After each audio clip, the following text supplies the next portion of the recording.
The day we moved into our new place on the edge of Willow Creek, it felt like we'd hit the reset button on life. The house was a bit of a mess, porch sagging like it had too many beers, backyard looking like it hadn't been touched since the moon landing. My ex, Sarah God, even thinking her name made my jaw clench, had been a 4-year masterclass in mind games. Silent dinners, fake tears, her voice sharp enough to cut glass. When we split, I scrubbed her from my brain like a bad stain. So, standing on that creaky porch, half listening to a podcast about drainage systems while Mia hummed in the yard, I thought I was free. I was wrong. It started with the sound of heels clicking on pavement, sharp and deliberate. Mia looked up first, her coffee mug frozen mid-sip.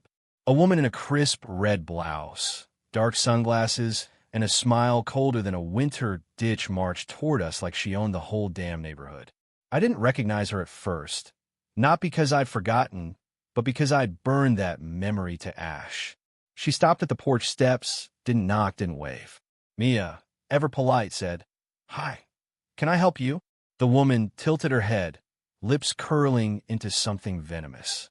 "Tell Ryan that Sarah runs the show now." My stomach dropped. That voice, 2 years since I'd heard it, it still hit like a fist. Sarah, my ex, now apparently the queen of the Willow Creek Homeowners Association. Mia glanced at me, confused. It started small, like a paper cut you don't notice until it stings. A letter taped to our mailbox, taped, like she wanted us to feel her pettiness. Inside, a formal HOA notice claiming our wildflowers were non-native and disruptive.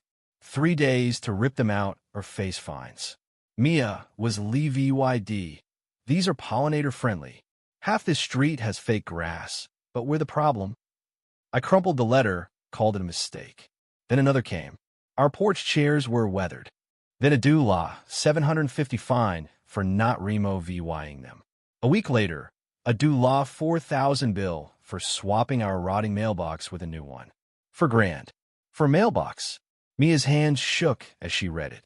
I thought we weren't in the HOA. I dug out our property docs, highlighted the exemption in red. The letters kept coming, each one sharper, meaner. Neighbors who'd smiled at us during move-in started crossing the street. Someone posted online about new residents throwing loud parties and wrecking the VYB. We hadn't had a single party. Mia noticed it too. She's behind this, isn't she? I nodded. Sarah's playbook: erode, isolate, control. Then Mia found an updated HOA charter, signed 3 weeks before we moved in. One signature, Sarah's. No board approval, no vote. A power grab dressed in legalese. Mia didn't blink. "I'm starting a petition." Her voice was quiet, but it was the kind that shifts tides. Then came a knock. Not a friendly one, sharp, heavy, the kind that makes your gut clench. It was 8:30 a.m. Mia was in the kitchen, humming to some folk tune, and I was reviewing work emails when the banging started. 5 knocks in, my heart was racing. I opened the door. 2 cops, faces blank as stone. "Mr. Ryan Holt?" I nodded. "We have a warrant." "Step outside." Mia appeared, still in her pajama top. "What's going on?" The male cop's hand hovered near his holster. "Ma'am, stay where you are." I was too stunned to fight. Mia went with one officer, her robe flapping as she disappeared around the corner. The other asked for surveillance footage. I handed over my phone, pulled up the cloud archive, and there it was. Sarah, clear as day, storming our driveway, screaming about Mia being a leech and my moral rot. She grabbed a flower pot, smashed it against the house, then turned to the camera and wailed, "You hit me, Ryan.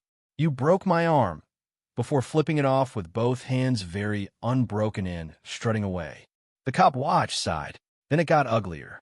One morning, we stepped outside to find monster scrawled in red spray paint across our gate. Mia was shaken but fierce. "We're done playing nice," she said. We called our lawyer, Vanessa Cole, that night.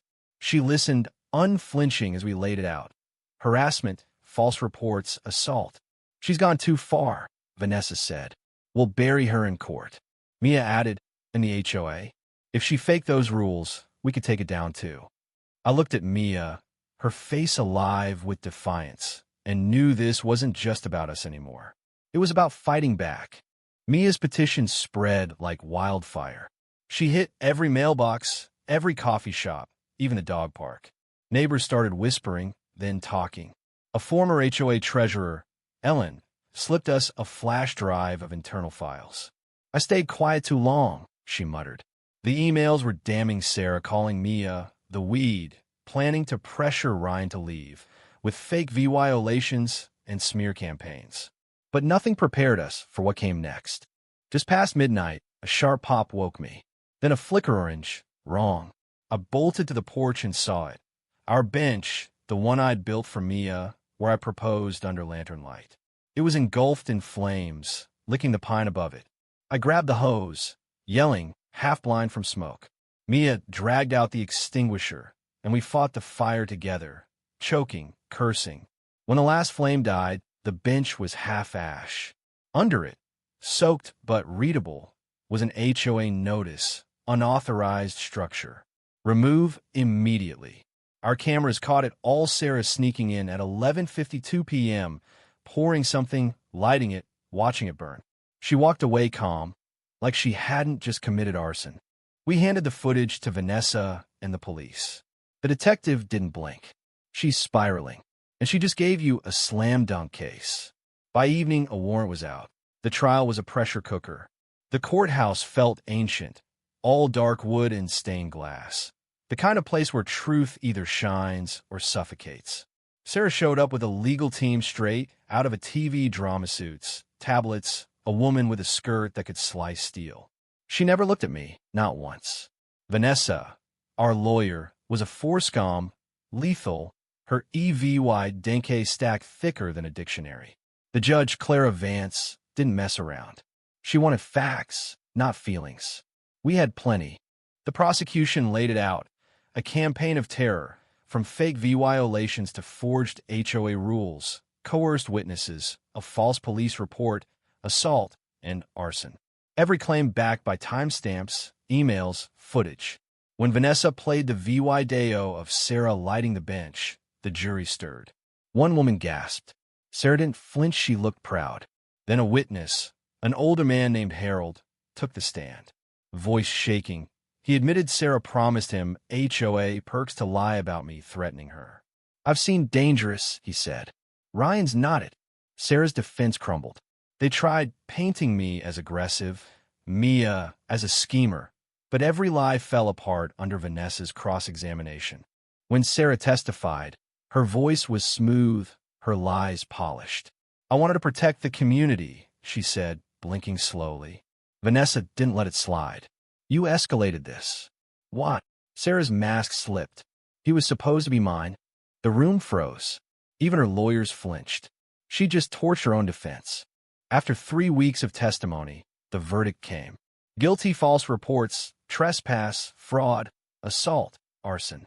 Sarah got 7 years, no parole for 3. A restraining order barred her from us for a decade post-release. The HOA was fined due law $120,000 for enabling her. Its board suspended, its rules under audit. As the gavel fell, I exhaled, the weight of months cracking like ice. Sarah was cuffed and let out. She didn't look back. 6 months later, our gate has a new sign, Freedom Zone. No nonsense, no clipboards. The neighborhood changed. Some neighbors apologized. One brought a gluten-free pie. Sarah hated gluten. We threw a block party, music blaring, kids running wild. A new family stopped by, the dad grinning. "So what do you think? Was Sarah just a scorned ex out for revenge? Or did the HOA's power twist her into something worse? Should we have fought harder to expose the board's role? Or was taking her down enough?